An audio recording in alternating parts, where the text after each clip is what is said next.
एक छोटे से गांव के किनारे, जहां हरे भरे जंगल आसमान को छूते लगते थे, वहीं रहती थी एक नन्ही सी लड़की, एलोरा। एलोरा की उम्र लगभग 11 साल थी।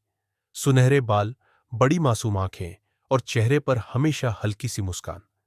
गांव के बाकी बच्चों की तरह उसे खेलकूद में उतना मजा नहीं आता था, लेकिन जंगल और उसके रहस्य उसे सबसे ज्यादा आकर्षित करते थे। इलोरा का गांव बहुत शांत और साधारण था। लोग खेती बाड़ी करते, जानवर पालते और शाम ढलते ही घरों में दीपक जला लेते।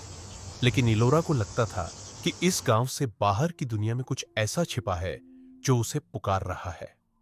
कभी कभी रात को जब हवा पेड़ों से टकराती, तो उसे ऐसा महसूस होता जैसे जंगल की फुसफुसाहट उसे बुला रही हो। आओ, देखो, हमारे अंदर कुछ है जो सिर्फ तुम्हारे लिए है। उसकी मां अक्सर कहती, एलोरा, जंगल की गहराई में मत जाना, वहां रास्ते उलझे हुए हैं।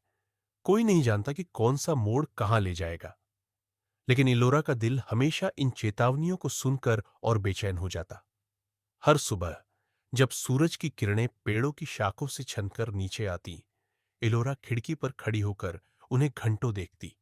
उसके मन में सवाल उठते, क्यों ये जंगल इतना रहस्यमयी लगता है? क्या वहां सिर्फ पेड़ पौधे हैं या कुछ और भी? क्या सच में वहां कोई राज छिपा है जो सबकी नजरों से ओझल है? एक दिन जब गांव के बच्चे खेतों में खेल रहे थे और बड़े लोग अपने काम में व्यस्त थे, एलोरा ने तय कर लिया, आज मैं सच जानूंगी। वो धीरे धीरे अपने घर से निकली। अपने हाथ में सिर्फ एक छोटी सी टोकरी थी, जिसमें रोटी और पानी रखा था। कदम उसके हल्के थे, लेकिन दिल जोर जोर से धड़क रहा था।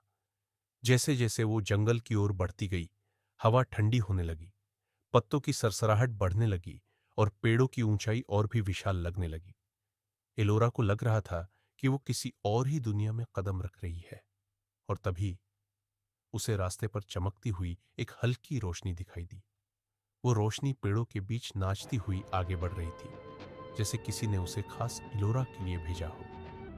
इलोरा ने अपनी सांस रोकी और फुसफुसाई, क्या ये वही रहस्य है जिसकी तलाश मुझे बरसों से थी?